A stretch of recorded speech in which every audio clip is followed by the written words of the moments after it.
अगली खबर का रुख कर लेते हैं। खबर आपको बता रहे हैं देहरादून से ही, जहां उत्तराखंड में रोपवे परियोजना शुरू होने वाली है।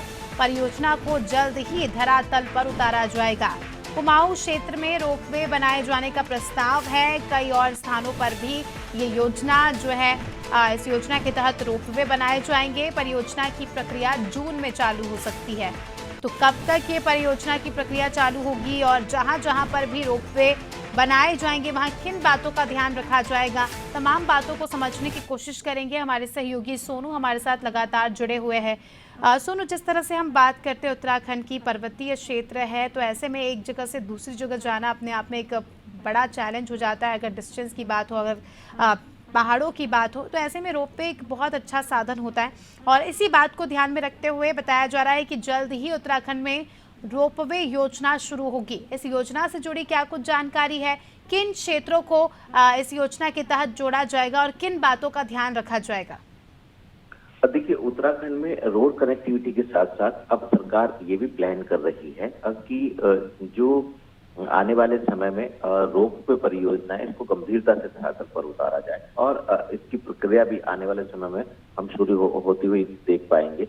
अगर हम केदारखंड की बात करें, केदारनाथ की बात करें, तो गौरीकुंड से लेकर केदारनाथ धाम तक भी एक रोपवे की परियोजना प्रस्तावित है।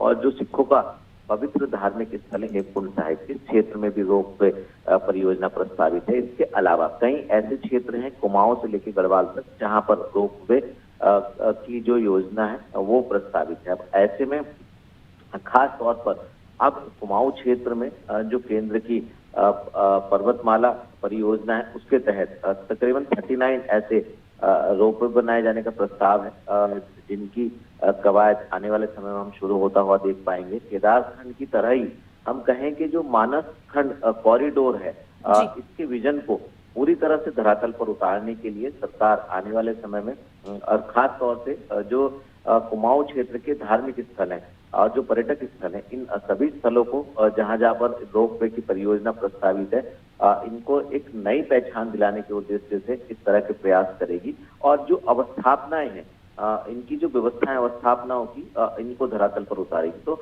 हम ये कह सकते हैं कि पर्यटन को इससे फायदा होगा और जिस तरह से जो समय की बचत होगी और कुछ लोगों को स्थानीय स्तर पर रोजगार भी प्राप्त होंगे। अब ये देखना होगा, क्योंकि ये बड़े प्रोजेक्ट हैं और इन ऐसे प्रोजेक्ट में समय लगता है, तो आखिर कितनी गंभीरता से और कितने कम से कम समय में इस योजना को धरातल पर सरकार उतार पाएगी और वास्तव में जो इसका लाभ है वो कैसे मिल पाएगा। बिल्कुल, अब ये देखना दिलचस्प होगा कि किस तरह से इस योजना के अंतर्गत काम होता है और धरातल पर किस तरह से काम होता है और कब तक जो है लोगों को रोपवे की सौगात मिलती है। बने रहिए हमारे साथ, जल्दी आपका रुख करेंगे।